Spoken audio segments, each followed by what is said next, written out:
Welcome back to Inside Vietnam. I'm glad you're here because today's story is a little different from what we usually do on this channel. Most of the time, we tell you about men who got played, men who missed obvious signs, who moved too fast, who handed over money to women they barely knew. And there's truth in those stories, but they can start to feel like a certain kind of morality tale, can't they? The naive Westerner, the scheming local. Lesson learned, end of story. This one's harder to file away that neatly. Reinventor is 54 years old. He's South African from Pretoria. He spent 22 years in the South African National Defense Force. Infantry, logistics, work that took him to places he still won't name specifically. After that, private security contracting in some of the rougher corners of the continent. And this is not a man who missed things. This is not a man who was easily fooled. And then something happened in his personal life. And then he found Vietnam. And then he met a woman. And what came after that? What he chose, what he missed, what he lost, and what he's still not entirely sure how to feel about, is going to stick with you. That's all I'm going to say. Here's Ryan in his own words. I want to tell you something about the SANDF first, because I think it matters for understanding the rest of this. When you spend 22 years in uniform, you develop a certain relationship with your own judgment. It's not arrogance exactly. It's more that you've been tested repeatedly in situations where being wrong had real costs, and you've generally come out the other side. You learn to trust your read of people. When you learn to spot when something's off. You learn to make decisions with incomplete information and live with the results. I was good at it. I'm not saying that to boast. I'm saying it because the story I'm about to tell you doesn't make sense unless you understand that I am not, and was not, a man who walked into things without his eyes open. I joined straight out of school in Pretoria. Infantry first, then they moved me into logistics, which suited me better. I like systems, I like knowing where things are and where they're going and why. I did 2 rotations in what I'll call humanitarian corridor work, places in Central and Southern Africa where the paperwork said one thing and the ground said something else. I came home. I contracted for a few years after discharge, mostly Mozambique, a stretch in Angola, and it was good money and I was useful and I slept fine. I came home to Marlies in a house in Centurion and 2 daughters who were, at that point, still talking to me. Elise and Anka. We'd been married 19 years. The divorce was a Tuesday. The locks were changed by Thursday. I'm not going to spend a lot of time on this because it still doesn't sit comfortably and also because it's not really what this story's about. What I'll tell you is that 19 years of a marriage ending has a particular kind of weight to it that I was not prepared for. And I say that as someone who has genuinely been in dangerous situations. You come out of those situations. You know you're going to come out. The other side of a bad deployment is still a side. With the marriage, I couldn't find the other side. I kept walking and it kept going. Marilee's got the house, the car, primary custody of the girls. There was money of mine, contracting money kept offshore, separate account, that her lawyers never fully located, and I'm not going to pretend that wasn't deliberate on my part. 1,000 not proud of it. But I'm not ashamed of it either. A man leaving a war zone keeps some supplies for himself. I moved into a flat in Hatfield. 1 bedroom, a small stoop, a view of someone else's satellite dish. I told myself it was temporary. That was 2019. I stayed 3 years. I don't drink heavily, I want to be clear about that. But those 3 years, there was a fair amount of castle lager, and a lot of evenings that went on too long and a silence from my daughters, particularly Anka, the older one, that I still find hard to describe. You can be shot at. You can deal with that. Sauce, your kids just stop picking up the phone. That one I hadn't trained for. The YouTube thing started because I couldn't sleep. This was late 2021, early 2022. I'd been watching property videos, of all things. South African coastal property. Was I going to move? Where would I go? Then the algorithm did what algorithms do. Thailand came up. Then Cambodia. Then I found myself watching this channel, actually Inside Vietnam, at maybe 2 in the morning watching something about expat life in Da Nang. The video itself I barely remember. But there was a comment. Someone had written something like, "First place I've felt like a man again after my divorce." And I sat there reading that comment for longer than I should admit. I took a screenshot of it. I still have it somewhere.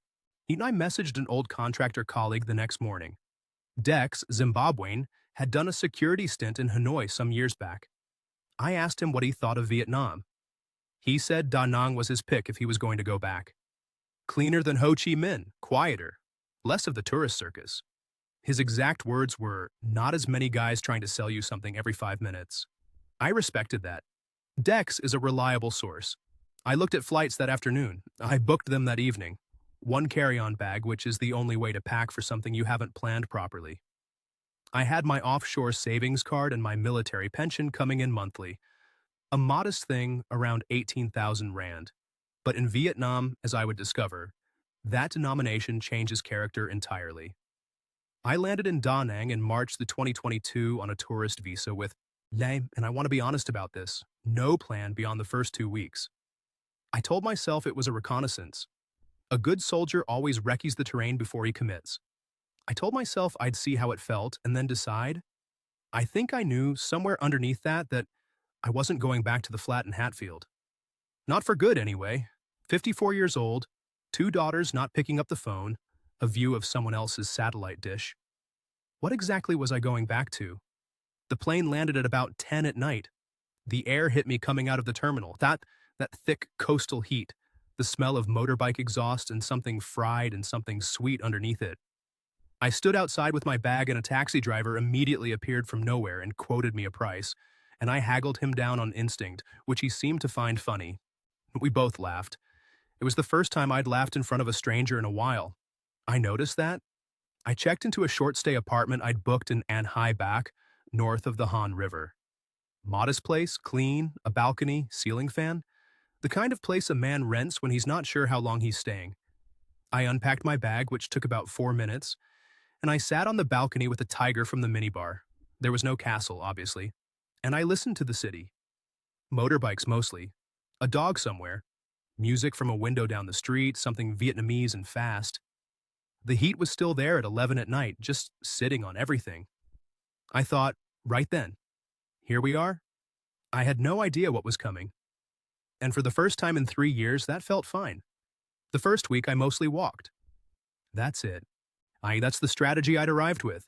Get up early before the heat became serious, and walk until the city started making sense. Da Nang is not a difficult city to navigate. It's not Hanoi, where the old quarter folds back on itself, and the street names change every 100 meters and you're turned around before you know it. Da Nang is relatively straightforward. The Han River runs through the middle of it, bridges crossing at intervals, the beach on the east side, the city spreading west. I could orient myself by the water, that helped. I ate whatever was nearest each morning. There was a woman on the corner of my street who set up at about 5:30 with a cart. Banh mi, 30,000 dong each, maybe $1.20. And she never once acknowledged that I was an enormous foreign man who clearly didn't know what he was doing. She just handed me the banh mi. I respected that. I ate 4 of them over the first week. Pork, pâté, pickled daikon, a sauce I never identified but liked immediately. The apartment was fine, nothing more than that. The ceiling fan made a slight clicking noise at its highest setting, and the Wi-Fi was unreliable and the window looked out at a tangle of power lines that I found genuinely sort of beautiful. This dense overhead web of cables that somehow kept the whole city humming. In Centurion, everything was underground and orderly. Here, the infrastructure was just out in the open, doing what it needed to do, not pretending otherwise. I found Kiran in the second week, which was luck. Or maybe it was just that Da Nang's expat community is small enough that you run into people quickly if you're not avoiding the places they go. There was a bar near my K beach, nothing fancy, plastic chairs, local beer on ice, a ceiling fan working hard, and he was at the end of the bar having an argument with himself about whether to order another 333. He's Irish, Sierran, mid-40s, been in Da Nang 7 years teaching English at one of the language centers. The kind of man who arrived for 6 months and never found a reason to leave that outweighed a reason to stay. He gave me the actual lay of the land over several hours and several beers. Which areas were fine, which were overpriced, where to get a SIM card without getting ripped off, which visa agent was trustworthy. He mentioned fairly early that the tourist visa I'd come in on would need renewing after 90 days. I could do a run to Cambodia and come back or look into a business visa, or start thinking about the e-visa extensions. He said it without alarm. Just information. That's how Siren operates. He also said at some point that Da Nang was full of men who'd arrived in my condition. He didn't say it unkindly. He said the city was good to them, mostly. He said some of them made sensible decisions and built decent lives, and some of them, and here he paused to drink some beer, didn't. I asked him how you told the difference in advance. He said you couldn't always.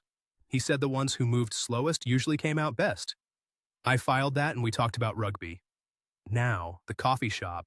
This is where people will want me to say I felt something, some premonition, some sense that this mattered. I didn't.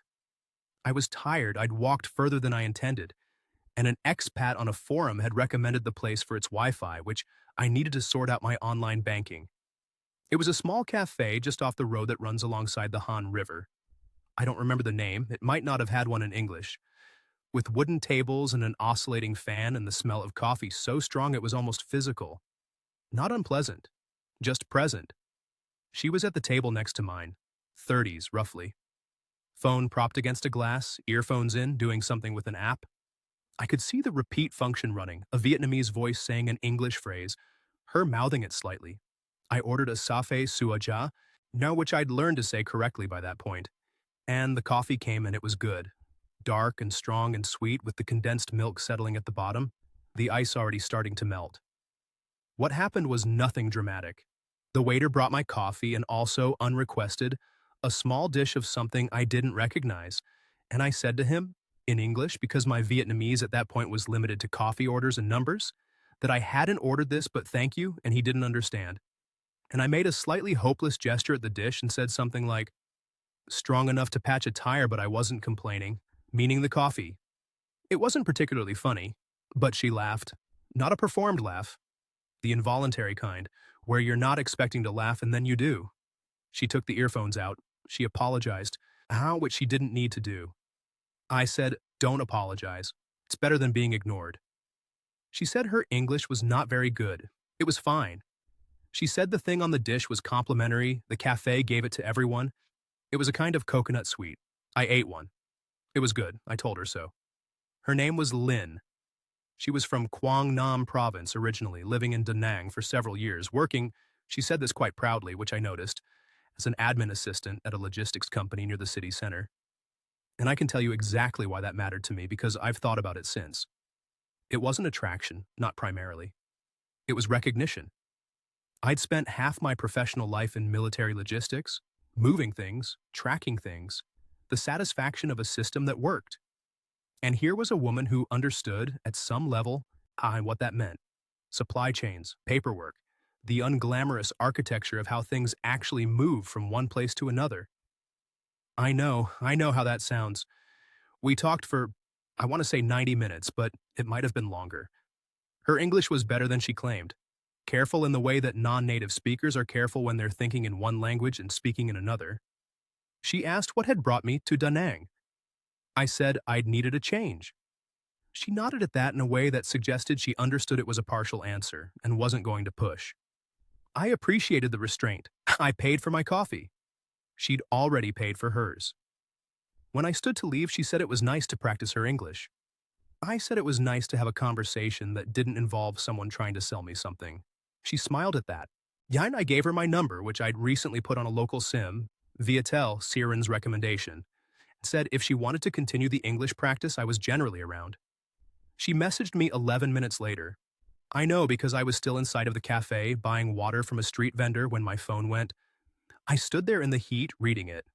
Something about a phrase she'd looked up, a question about an English idiom. I wrote back. Of course I wrote back. I walked home along the river. There are these big illuminated bridges over the Han at night. The dragon bridge that breathes fire on weekends. The whole city lit up and reflected in the water. It was evening by then, the traffic starting to thin slightly, the air still warm but moving for the first time all day off the river. 3 hours I'd been in that cafe, I realized. Hiked 3 hours, and I hadn't thought once about the flat in Hatfield. I don't have a name for what that was, but I noticed it. I registered it the way a soldier registers a change in terrain. Something had shifted. Something in the landscape was different. I should have asked more questions about what kind of different. We met for coffee 4 times in 2 weeks before anything changed. Always in public. Always her suggestion. She would message on Zalo, that's the app everyone uses here, not WhatsApp, and propose somewhere specific, never vague. A place near her office. A cafe on Tran Phu she liked for the aircon. Once the place where we'd met the first time, which I read as sentimental and maybe was. She always arrived before me. I'm a punctual man. It's a military thing, you're either early or you're wrong. And she was still there first. And I noticed that too. I was noticing a lot of things and filing them as evidence. Evidence for what, I should have asked myself. Evidence that she was trustworthy? Or evidence that I wanted her to be? The third coffee she paid before I could reach for my wallet. Made a small performance of it, slightly embarrassed. Insisted. 60,000 dong. About $2.50. It's nothing. But I sat with it. In my limited experience of Da Nang's expat scene, that didn't happen. The dynamic was usually clear and it ran in one direction. She was disrupting the pattern. I found it, I want to be precise here. I found it reassuring in a way that probably should have prompted more scrutiny than it did. The fourth time, she told me about her family, not as a request, just as information. Act the way you do with someone when the conversation has moved past the stage of presenting only your best material. Her parents were in Quang Nam, about 40 kilometers south and inland from Da Nang. Her father, she called him Ba, which I learned was the southern Vietnamese for dad, had farmed rice his whole life. Her mother, Me, had a kidney condition. Ongoing, managed with medication, but the medication wasn't cheap and her parents' income was essentially nothing in the formal sense. Lynn sent money home each month. She said this without drama, the way you'd mention a standing bill. It was just part of the budget. Part of being the eldest child, she said, and the only one in the city earning a regular salary. I didn't offer anything, neither did she. We moved on to other topics, but I thought about it walking home. How the matter-of-factness of it. Here in South Africa, here back home, I mean, there's a version of that story that comes with a certain performance attached, a particular positioning. This didn't have that. She said it the way my father would have said, we need to fix the backy. Just a fact of the situation, not an appeal. I've thought a lot about that conversation since. Whether the absence of performance was itself a kind of performance. Whether she was, consciously or not, showing me exactly the version of herself most likely to get under my guard. I genuinely don't know. I'm not sure she knows either. By week 6, we were spending most nights together. I want to be straightforward about how that happened because I don't think it was manipulation exactly. We were both adults. I was clearly not going anywhere. She was spending increasing amounts of time at my apartment in An Hai Bac, and at some point the practical question of whether she should keep grabbing home at 11 at night answered itself. She kept a few things in the bathroom, then a few more. It was incremental and it felt natural, and I was 54 years old, and I had been alone for 3 years and I was not going to pretend otherwise. My pension, for the record, goes roughly 4 times further in Da Nang than it does in Pretoria. 18,000 rand a month is not a lot in South Africa. In Da Nang, it covers a comfortable apartment, food, the occasional motorbike rental, beer, and still leaves something over. I mention this because it matters for what comes next. I wasn't spending from a place of scarcity. Things felt financially easier than they had in years. That ease makes you loose. I should have stayed tighter. The spending started slowly. Dinners. I always paid, she occasionally protested. I waved it off. A repair on her motorbike, a Honda Wave she'd had for years, something wrong with the chain assembly. The mechanic quoted 800,000 dong, about $32. I paid it before she could say anything.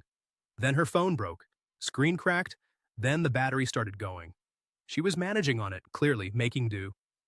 I told her to come with me to the phone shop near Lotte Mart and we'd sort it out. New mid-range Samsung, 9 million dongs, about $360. She said no 3 times in a way that didn't quite reach her eyes, and then she said yes. And I want you to hear me say this clearly. I insisted. She wasn't pulling anything from me. I gave it because I could, and because I wanted to. And because I'd spent 3 years in a flat in Hatfield doing nothing useful with money that just sat there. I wanted to spend it on something that mattered. That's on me. Then there was the university fee. Her younger brother, Min, 20 years old, studying in Jiangnan City, had an enrollment payment due for the second semester. 20 million dong, about $800. She mentioned it once on a Tuesday evening, just mentioned it the way she'd mentioned the kidney medication. Part of the landscape. She wasn't going to ask me. I could see that she wasn't going to ask me. She was going to figure something out herself, borrow from someone, do without something. I said, how much? She told me. I said I'd transfer it. She said, you don't need to do that. I said, I know. What's $800, China? Except, and I only say this now with the distance, it wasn't $800. The currency conversion made it feel smaller than it was, the way it always does when you're earning in a strong currency and spending in a weak one. It was $800, that's real money. And more than the amount, it was the first time I'd contributed to something that was unambiguously her family's problem, rather than something we'd incurred together. I'd crossed a line I hadn't noticed was there. She thanked me that night in a way that made me feel, I don't know how to put this without sounding like an idiot, but I'll try. It made me feel like I had a function again, like I was useful. I hadn't felt that in a long time, and I hadn't realized how much I missed it until it came back. I told Siren about the phone. Over a beer one evening at his usual place near my K, he raised an eyebrow, not dramatically, just enough to register. He said, keeping track of what you're spending? I said, it's not much. He said, yeah, it usually isn't at first. And then he ordered another beer and changed the subject to the Lions tour, and I let him change it. And I told myself his caution didn't apply to my situation because my situation was different. My situation was definitely different. I was right about one thing. Lynn was not performing warmth. When we were together, actually together, evenings at home, her teaching me Vietnamese words I immediately mispronounced, watching whatever she wanted on her phone while I read, there was nothing performed about it. She was easy company, quiet at the right times. Now she laughed at things I said and not at things I didn't say, which sounds like a low bar but isn't. I'd been with Marley's 19 years, and there were times toward the end when I couldn't read the room at all, couldn't predict what would land and what would set something off. With Lynn, it was simple. Too simple, maybe. Uncomplicated in a way that I mistook for honesty rather than for what it might also have been, which was careful management. But I wasn't thinking about that then. I was thinking, this works. I was thinking, I should meet her parents. I was thinking, this might be the thing. She had a Sunday she wasn't working in late May. She asked if I'd like to drive down to Quang Nam. I said yes immediately.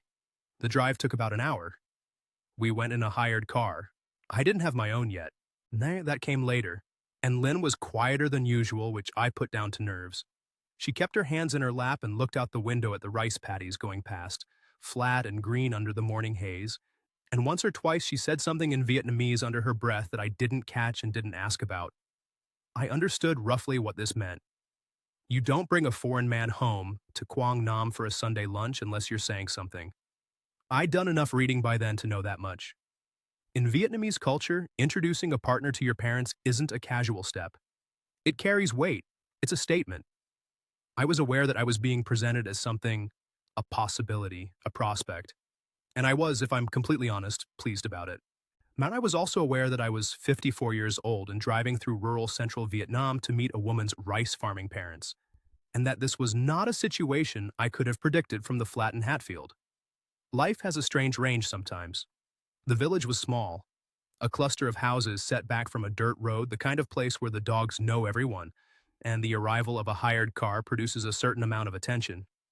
A few neighbors appeared and disappeared. Lynn touched my arm before we got out and said, "Please, slow speaking. Her mother's English is very small. Her father has none." I said, "Understood." Ba Hung was waiting at the entrance to the house.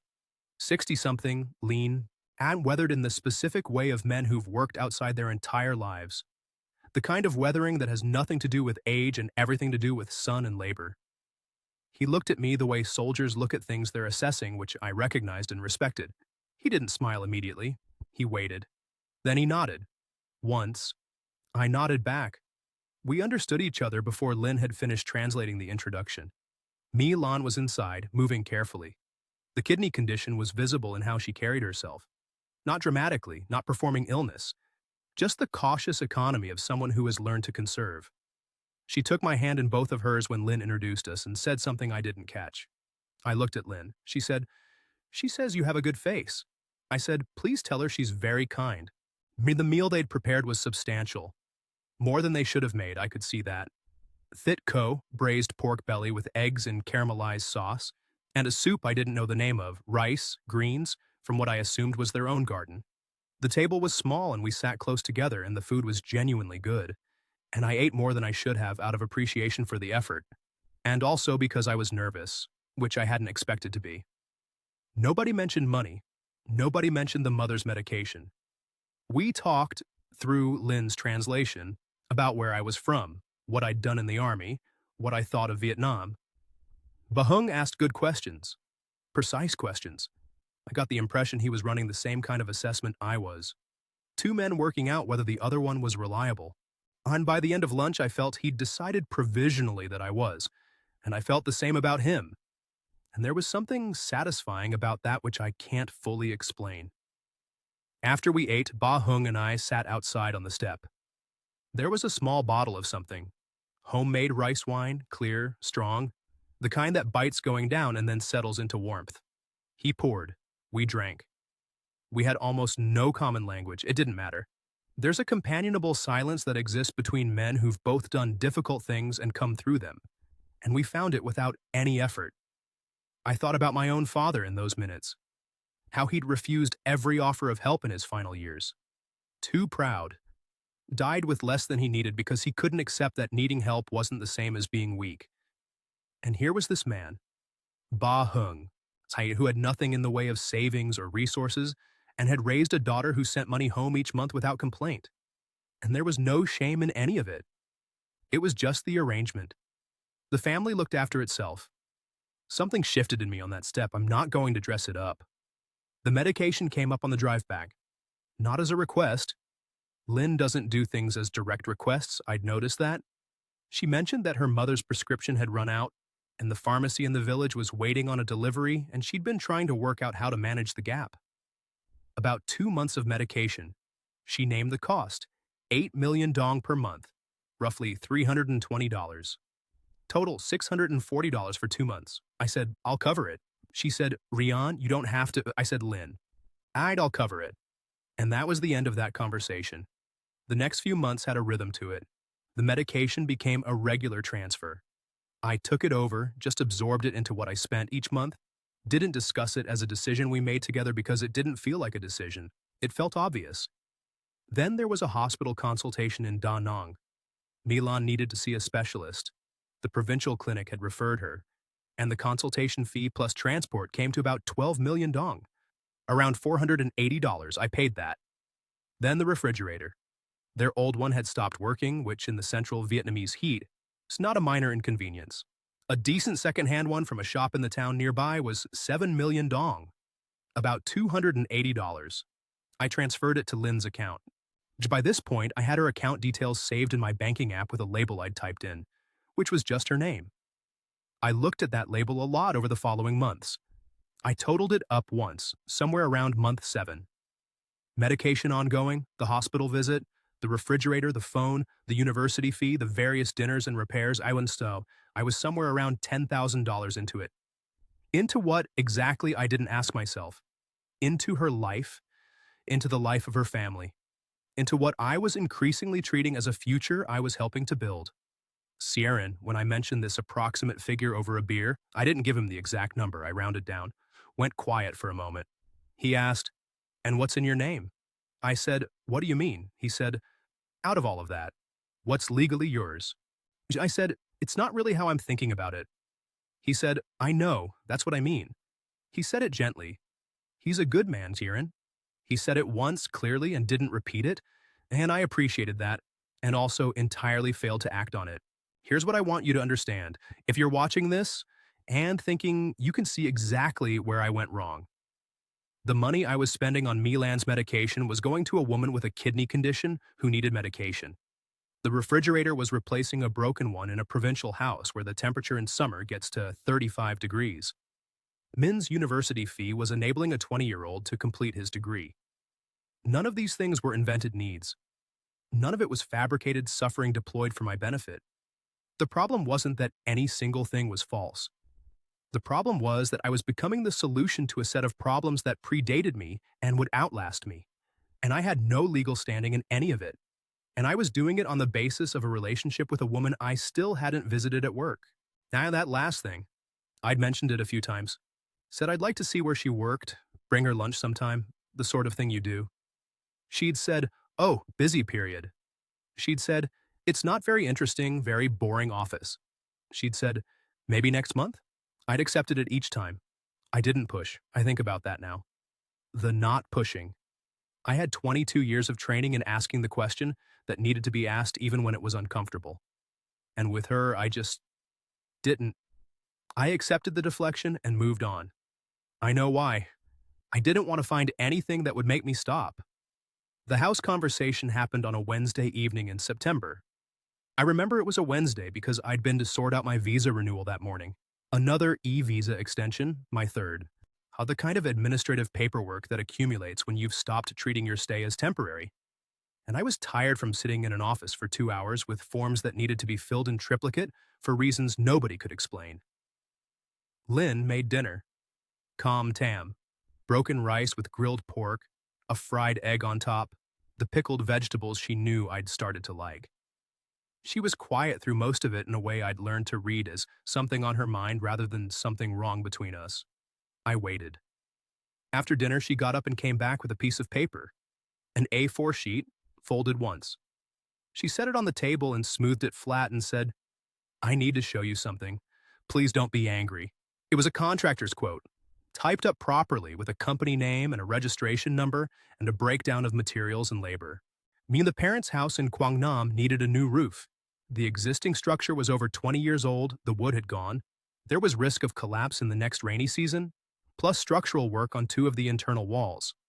The total quoted figure was 280 million dong. I did the math. $11,200, give or take. She said, "I know it's a lot. I've been trying to think of another way. Ba has some savings, but it's not enough. Maybe a quarter of this. Min can't help. He's still studying. I can contribute something each month, but it would take me years at my salary." She said, "I understand if you can't. I want you to know I'm not asking you to. I just wanted you to know the situation." I sat with the quote for a moment. I want you to understand what was going through my head because it wasn't naivety. When I'd thought about this, I'd thought about the legal situation. I'd looked it up. I knew foreigners couldn't own land in Vietnam, that the property would be on Ba Hung's name on the Sojo, the land use certificate, and that nothing I put into it would have any legal standing as mine. I knew that. And I also knew that Marlies had the house in Centurion, that I had no property anywhere in the world, that I was 54 years old and renting and the money in my offshore account was just sitting there doing nothing, earning nothing, and that 6 weeks ago I'd sat on a step with bahung and drunk rice wine and felt, briefly, like I was part of something that had foundations. I said, "Send me the contractor's number. I want to call Kieran first." She nodded. She folded the quote. She didn't push. I called Kieran. He came over that evening.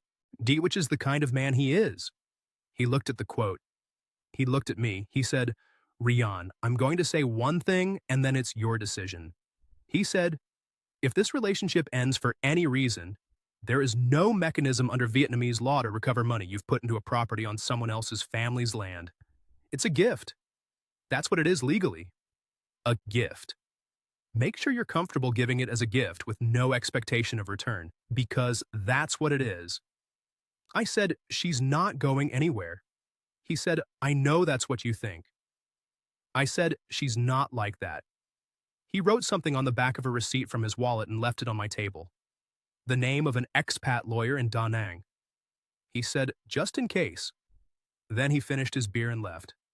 I transferred the first installment the following Friday. 90 million dong, $3,600, directly to Lynn's account. The second installment 6 weeks later, another 90 million. The final installment, 80 million dong in early December, $3,200. Total for the house, $11,200. The Kia Morning was a separate decision made around the same time. Her motorbike was becoming genuinely unreliable, and Da Nang's roads, especially in the rain, are not forgiving. A second-hand car came up through a contact of sirens. A 2017 Kia Morning. Low mileage, clean. 80 million dong. $3,200. And it had to go in her name because there was no other legal option. Foreigners can't register vehicles easily here without a lot of additional complexity. And I told myself that was simply a technical detail rather than what it actually was, which was another asset in her name funded by me. She cried when we picked it up, stood in the car park and put her hand over her mouth and cried. I said, "Don't do that." She said, "I don't deserve this." I said, "I know what I'm doing." I didn't entirely, but I believed I did, which amounts to the same thing in the moment. I told Siren about the car separately from the house. He set down his beer and said, "So what's in your name now, Rian? What do you actually own here?" I gave him the same answer I'd given before. He didn't say anything else. He picked up his beer. I noticed he'd stopped arguing. Now at month 11. This is when the marriage conversation started, though I'd struggle to pinpoint exactly where it began because it didn't arrive as a single conversation. It accumulated. Her parents were getting older. Lan's condition was stable but wouldn't improve. A foreign man wanting to marry a Vietnamese woman needed to demonstrate financial stability. This was explained to me as a bureaucratic reality, which has some truth to it. And there was the question of face, the DN, how it would look to the extended family and to the village, a foreign man living with their daughter without formalizing things. The whole community would be watching. Her parents' standing was involved. I wasn't opposed. I want to be clear about that. I wasn't being pressured into something I didn't want. I'd been thinking about it myself, but I look back now at how the conditions were laid out. The proof of financial means, the ceremony requirements, the community expectations. And I can see that each element moved me further in rather than giving me room to think. The gold rings came first. Lynn explained that in Vietnamese tradition, engagement gifts are gold, not diamond, and specifically measured in chi, the Vietnamese unit of gold weight. 3 chi was the appropriate amount for a man of my apparent means. The shop was on Tran Pu, proper gold jewelry, the real thing. 3 chi came to about 120 million dong, $4,800. I paid it, and she put the rings in a small cloth pouch and held them carefully the whole way home. Then Ted arrived, January 2023, my first Vietnamese Lunar New Year. Aunt Lynn guided me through it carefully about who got envelopes, how much, the hierarchy of family members and appropriate amounts. Her parents, her siblings, aunts and uncles, a few cousins. She was scrupulous about it, actually. She said several times that she didn't want me to give more than was appropriate, that it would create awkward expectations. The total across the extended family came to about 52 million dong, roughly $2,100.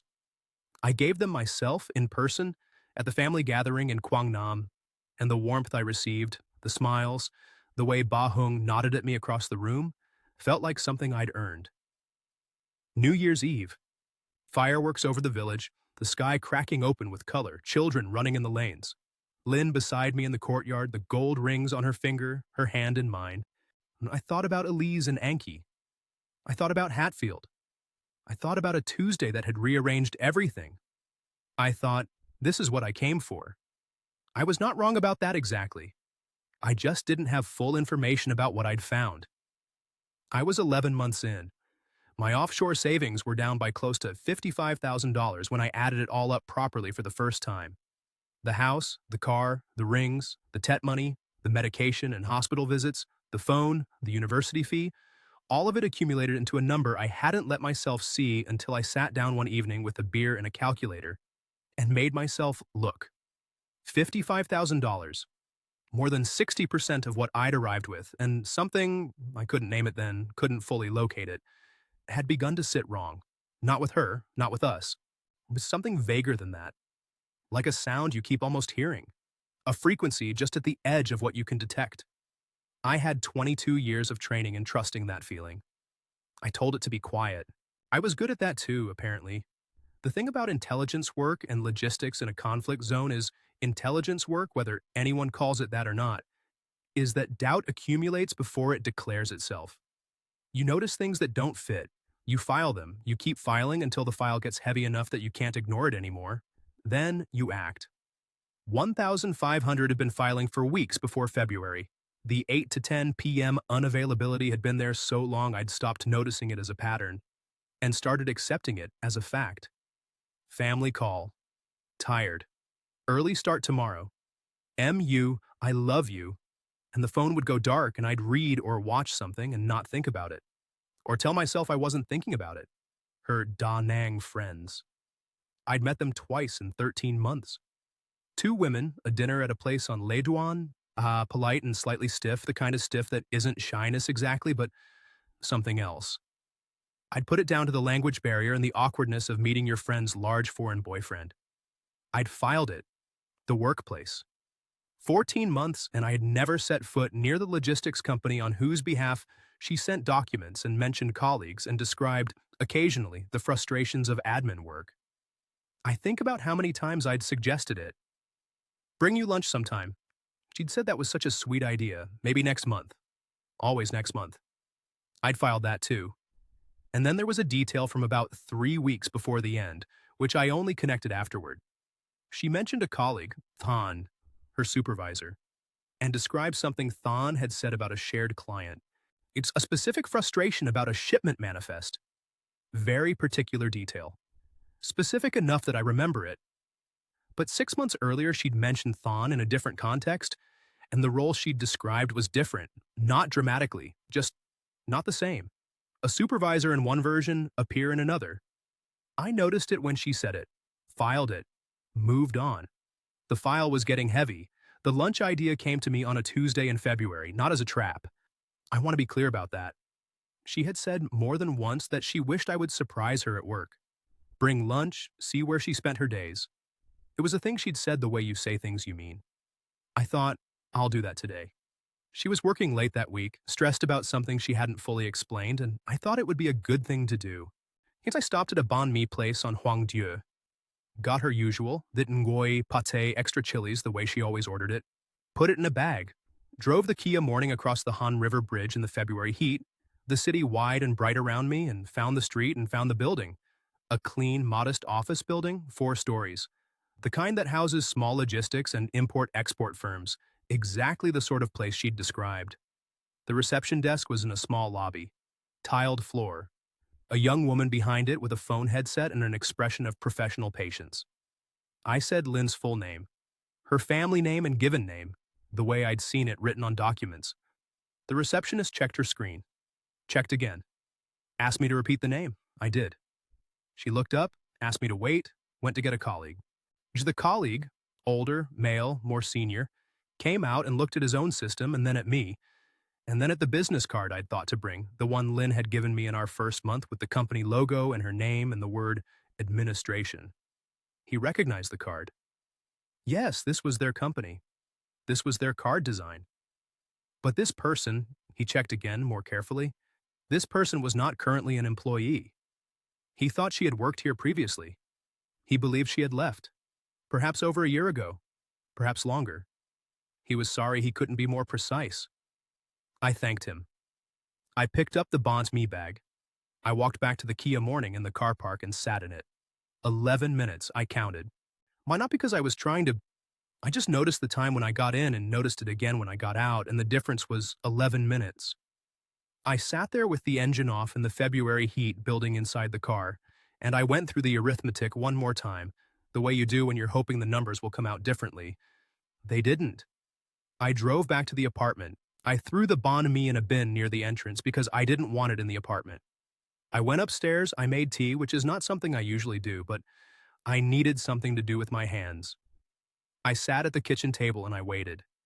She arrived at her normal time. I heard the key. I heard her say my name when she saw me sitting there, the particular way she said it when she was checking the temperature of a room. I said, "Sit down, please."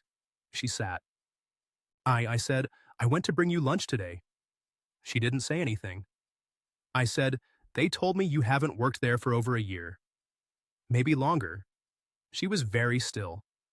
The expression I described earlier, the one I said looked like someone who'd been prepared for this and was deciding how to handle it, that's the most accurate description I have.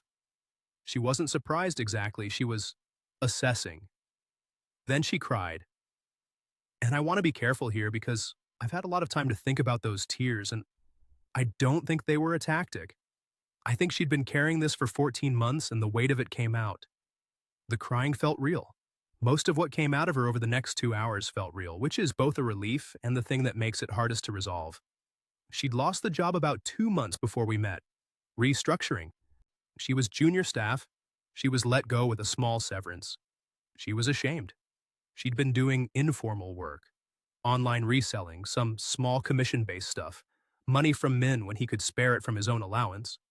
When I appeared, she was frightened that telling me the truth would end it before it started. So she kept the lie she'd already been living and hoped she'd find a way to fix it before I noticed. I asked her, the family? Her mother's kidneys? The house? All of it. She said, all real. I swear to you, all real. And the thing is, I believe her. I still believe her.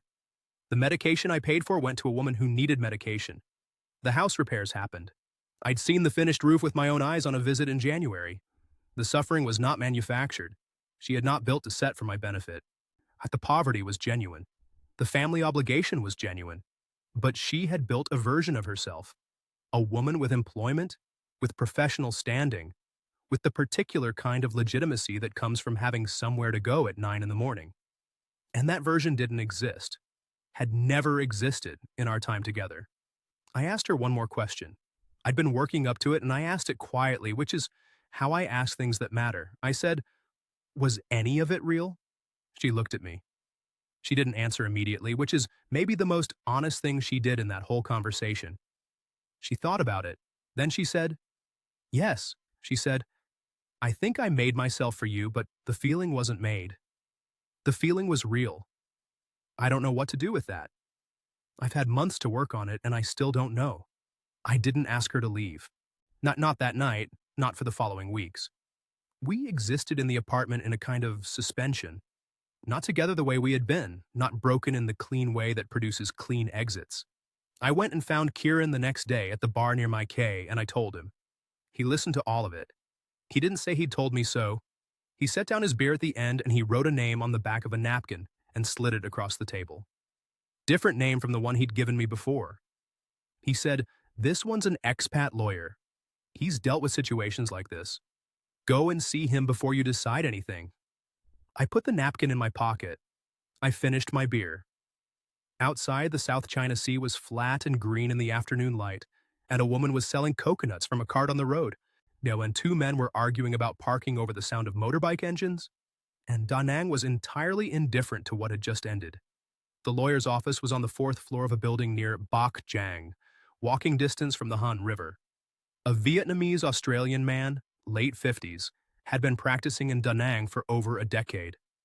His English was precise and his manner was kind in the specific way of people who deliver bad news regularly and have learned to do it without making it worse. I gave him the full picture. The house money, the 3 installments, Ba Hung's name on the sojo, the car in Lynn's name, the rings, the Tet money. He listened without interrupting. Then he explained carefully what I already suspected. The house money was gone. You're transferred to a Vietnamese national for repairs to property registered under a Vietnamese family's land use certificate. No loan agreement existed. No purchase contract existed. Foreigners cannot purchase land in Vietnam. I'd known that going in. What I'd transferred was, in legal terms, a gift. Freely given, unencumbered, with no instrument of recovery available under Vietnamese civil law. The car was in her name. The gold rings were a traditional ceremony gift. He could look into it further if I wanted to pursue anything, but his honest assessment was that there was nothing to pursue. He was not unkind about it. He said he'd seen this particular situation many times in various configurations. He said the law was the law and it didn't matter whether the intentions had been good or not. When he charged me 2 million dong for an hour of his time, $80. And I thought, briefly, about the absurdity of that being the most cost-effective transaction I'd conducted in 14 months. I did the full accounting that evening, sitting at the kitchen table in the apartment, Lynn somewhere else for the night, a beer going warm beside the calculator on my phone. The house, $11,200. The car, $3,200. The gold rings, $4,800. The Tet envelopes, $2,100. Me Lan's ongoing medication, roughly 6,400 across the months I'd covered it. The hospital visit, the refrigerator, the phone, Min's university fee, the accumulated dinners and repairs and small transfers I'd treated as insignificant. 52,000, maybe 55, depending on how precisely you track the small stuff. More than 60% of what I'd arrived with. The pension still comes in. That's the thing I kept coming back to. The pension still comes in. I'm not destitute, but I am a 54-year-old man who arrived in Vietnam with $85,000 and is leaving with somewhere between 30 and 32, and that gap has a particular shape to it that I have to look at squarely. I stayed 4 more months after the lawyer's appointment. I want to be honest about why, because it wasn't paralysis and it wasn't hope exactly. It was something more like the need to understand what had actually happened before I walked away from it. I've extracted myself from complicated situations before. You don't do it cleanly until you know what you're extracting from. Lynn and I had more conversations in those 4 months than we'd had in some ways in the 14 before. The pretense was gone. What was left was more honest and also more painful, and also, occasionally, to more real than anything we'd managed when the architecture of her constructed self was still standing. She told me things about the year before we met, how frightened she'd been, how the shame of unemployment had been compounding daily, how she'd looked at me in that cafe and seen something she wanted to be near and built a story around it before she'd thought it through. I asked her once if she'd have told me eventually, if I hadn't gone to the office. She thought about it for a long time. She said, maybe. She said, I wanted to. She said, I didn't know how. I believe that too. I believe all of it, and I still can't make it add up to something clean. There was one phone call I made during those 4 months that mattered more than anything else in this story, in certain ways. I called Elise, my younger daughter, and it was a Sunday morning in April Da Nang time, which made it late Saturday evening in South Africa. I hadn't planned what to say. I'd been sitting on the balcony with a coffee and I just called her. She answered. That was the first thing. I said, I've been in Vietnam. She said she'd heard from her mother something vague. I said it didn't go the way I'd planned. She asked, are you okay? Not are you stupid? Not what were you thinking? Just, are you okay? I said, I'm getting there. We talked for 40 minutes. Not about the money, not about Lynn, not yet, just talking. She told me about her job, about a flat she was looking at in Santon. I told her about Da Nang, about the city, about the Banh Mi woman on the corner in Sierran and the way the Dragon Bridge lit up at night. She laughed at something. I noticed that the way I'd noticed the first time I laughed with the taxi driver, 14 months and a different person ago. I left Vietnam in late June 2023. 17 months after I'd arrived, I booked a one-way flight to Johannesburg, connecting through to George Airport on the Western Cape. I packed the same carry-on I'd arrived with, plus a few things accumulated. Some books, a pair of decent sandals, a small ceramic piece I'd bought in Hoi An on a day trip months before. The morning I left, Lynn was there. We hadn't discussed her being there, she simply was. She stood in the apartment while I finished packing, arms folded in the way she had when she was keeping herself contained. At the door I stopped. I said, I'm not angry with you. I said, I want you to know that. I don't know if I'm forgiving you. I haven't worked that out yet. But I'm not angry. She said, thank you for not hating me. I said, I haven't decided yet. That wasn't quite true. But it was the most honest thing I could manage at the door of an apartment in An Hai Bac at 7 in the morning with a carry-on bag and a flight to catch. I'm in Mossel Bay now, renting a small place near the coast, nothing like Centurion, nothing like Hatfield, which is the point. The pension covers it.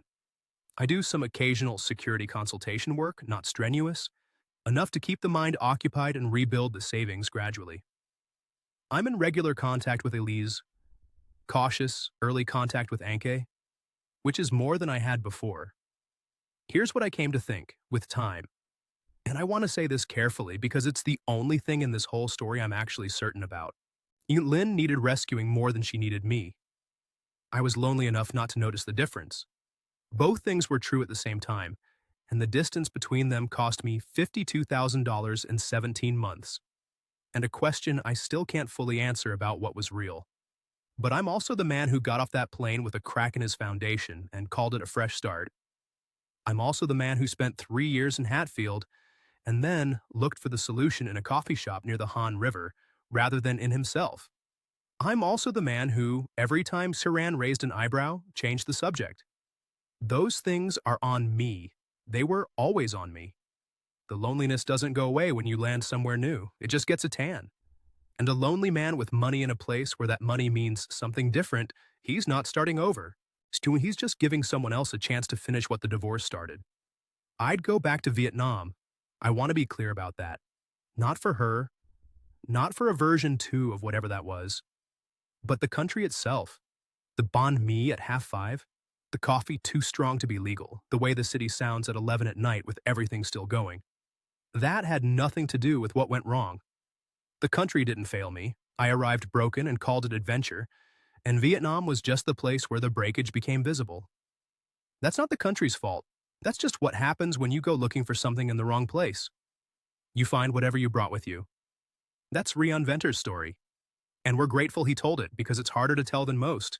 But if you've been listening to this and recognizing pieces of yourself, the 2 a.m. rabbit hole, the carry-on bag, the moment in the cafe when someone laughed at exactly the right time, then you already know this story isn't really about Vietnam. It's about what we carry into new places and mistake for new beginnings. Rian didn't get scammed in the classic sense. He wasn't targeted. He wasn't run through a script. He met a real woman with a real family and real problems, and he was real enough in his feelings that the whole thing had genuine weight. That's what makes it complicated.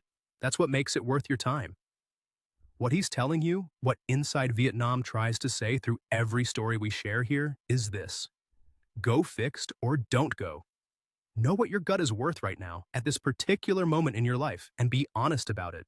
Knowing if you've just come through something that cracked you, that's not disqualifying. People rebuild. People go to Vietnam and build good lives and meet good people and do it right. But they do it with their eyes open and their foundations repaired, not by treating a flight to Da Nang as a substitute for the work they haven't done yet. Go to Vietnam. It's extraordinary. Just go as yourself. The actual you, not the version of you that lands on a balcony with a tiger beer and tells yourself you have no idea what's coming. Rian knows what's coming now. That's worth something, even if the tuition was steep. We'll see you next time on Inside Vietnam. Stay eyes open out there.